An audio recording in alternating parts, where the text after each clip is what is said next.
Night. My name is Blagorodna and I'm wishing you the warmest welcome to a new perspective, a podcast that talks about gender-based violence. Today we will be joined by our guest Elena to address this sensitive yet widespread issue, cultural and social roots of gender-based violence with a special focus on stereotypes and power imbalances. Hello Elena, thank you for being with us. Hello, thank you for your invitation. When it comes to today's topic, I will share a situation with you. Yesterday I was at the park and I saw two children playing. The boy was playing with a Barbie doll and the girl was playing with a car. Even if they were so young and little, people thought they were inverted.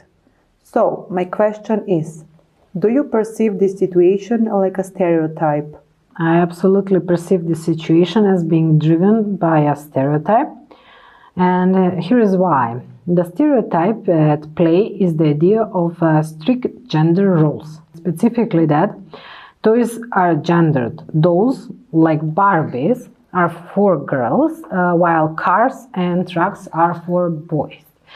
Behavior is gendered. Nurturing and caregiving play is feminine, while active and mechanical play is masculine.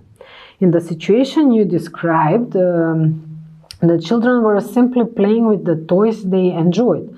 There is nothing inherently inverted or wrong about a boy playing with a doll or a girl playing with a car or truck. The perception that they are inverted comes entirely from the stereotypes, not from the children's actions. The people in the park saw the children through the lens of their pre-existing belief. Their reaction shows how powerful and unconscious these stereotypes can be. They are applied even to very young children. The strict division of roles between the genders is certainly a stereotype that needs to be overcome. We should not differentiate between the genders with children and impose a division of roles. Who should play with what, how one should dress, which colors are appropriate for boys or girls, which games are for boys or girls, and etc. A sense of equality should be nurtured from the earliest stage to overcome prejudices and stereotypes. Do you have any concrete examples of a stereotype in your everyday life? Yes, I have more examples of stereotypes. For example, in my neighborhood, in two families, the wives are silent. Their voice or their opinion is not heard or respected. They're actually afraid to give their opinion or any kind of suggestion because they believe their opinion is not important, that the men are the ones who know best and have the right to decide over them because they provide the financial means for the family. Here I can give you concrete examples I encounter or observe regularly. A strong stoic man, something like emotional woman stereotype. Here is a situation. A young boy falls and scrapes his knee. A common, almost reflexive reaction from an adult might be, "Don't cry, be a big boy," or "You're a tough man, shake it off." The stereotype here is this reinforces the idea that men and boys should suppress their emotions, especially sadness or fear, them to be strong, while it's more socially acceptable for girls and women to express their feelings. This can be harmful to mental health for all genders, not just for the woman or the man. Like a second stereotype I can give is techie is an antisocial young man. In a situation like when someone needs help with a complex software or hardware issue, they might say, "Let me find a young guy to figure this out," automatically overlooking women or older colleagues. The stereotype here is this assumes that technological prowess is primarily the domain of young men, often picturing them as introverted or socially awkward. This can create a barrier for the many talented women and people of all ages in STEM fields. Like a third example, I can give the assertive woman as a bossy, assertive man as a leader. The situation here in a meeting, a woman speaks up decisively to direct a project. The same behavior from a male colleague is seen as confident leadership. But when she does it, it might be described behind her back as aggressive or bossy.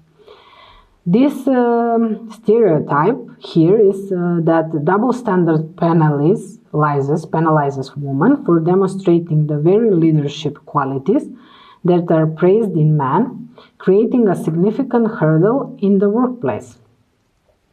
These stereotypes are powerful, I can see, because they are often unconscious.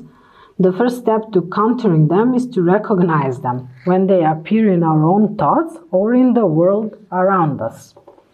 Why do you think that most people have the idea that men are stronger and more capable than women in the workplace? For example, here in Macedonia, personally and professionally. In my opinion, that is also a stereotype.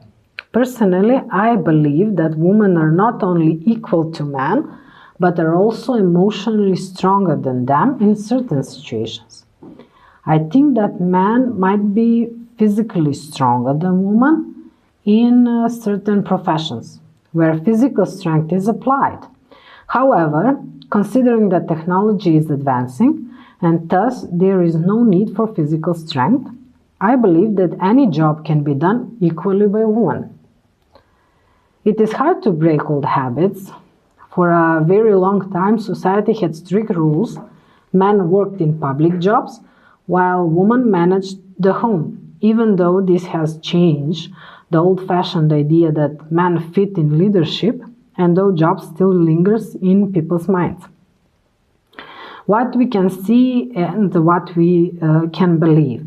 If most bosses, engineers or politicians you see are men, it's easy to start thinking, that's just how it is. It becomes a cycle. People expect men to be leaders, so they promote them, which makes it look normal, and the cycle continues. It's harder for women to break in when the path isn't as well worn. Mistaking assertive for capable. That's one often when a man is direct and confident, he is called a leader. When a woman acts the same way, she might be called bossy or aggressive. This double standard makes it seem like a woman are less capable when in reality they are just being judged by a different unfair set of rules. In Macedonia specifically, you have a mix of old traditional views and modern ideas. Many people, especially the older generation, still hold on to the classic family model. At the same time, many modern Macedonian women are highly educated and successful professionals. This creates a conflict between the old way of thinking and the new reality. Here is a more deeper and profound question. In your opinion, is this behavior more common in urban or rural areas? How to handle and prevent this kind of situations? This is an excellent and profound question you adversed. It gets to the heart of how social norms are shaped by environment and what we can actually do about them. In my opinion, the stereotype-driven behavior is often more visible and openly expressed in rural areas, but it is by no means absent in urban areas. It just manifests differently. In the countryside, stereotypes are often obvious and openly stated. Cities often have more systemic and subtle forms of the same stereotypes. This requires action on two levels: how we handle it in the moment and how we prevent in long term. How to handle in the situation in the moment You could say it's great to see kids exploring different kinds of play. It helps them develop all kinds of skills. Or isn't it wonderful that they feel free to play with what they enjoy? Or I've never thought about toys as being for one gender. Why do you think we do that? Normalize their behavior. Simply act as if it's the most normal thing in the world, because it should be. How to prevent this situation on long term? First, you can do education from the earliest age. At home, offer children different toys and activities without labels. Let boys see their fathers cooking and cleaning. Let girls see their mothers fixing things and managing finances. In schools, for example, implement curricula that teach emotional intelligence and challenge gender stereotypes. Discuss historical figures who broke barriers. Use inclusive language. For second, on long term, you can use media literacy and representation. Support and create media like books, shows, movies that show people in non-stereotypical roles. Point out stereotypes in advertising and old movies to children to teach them to think critically. As a third example, on a long term, community and policy changes. Workshops and community events that celebrate diverse roles can be powerful. Companies can implement trainings, ensure pay equity, and create clear, transparent pathways to promotion for everyone. Support and amplify the voices of people who are challenging these norms: male nurses, female engineers, stay-at-home dads, etc. Prevention is about consistently showing through action and policy that a person's capabilities and worth are determined by their character and talents, not by their gender. Stereotypes exist in all areas, urban and rural, but perhaps in urban settlements their scope is smaller. Maybe we should work on educating the population and raising people's awareness in order to overcome situations caused by the presence of stereotypes. Thank you so much for listening, and a special thanks to our guest for helping us dive deeper into this important issue. Big thanks for inviting me and for the possibility to express myself in this very important topic. Thank you for being here.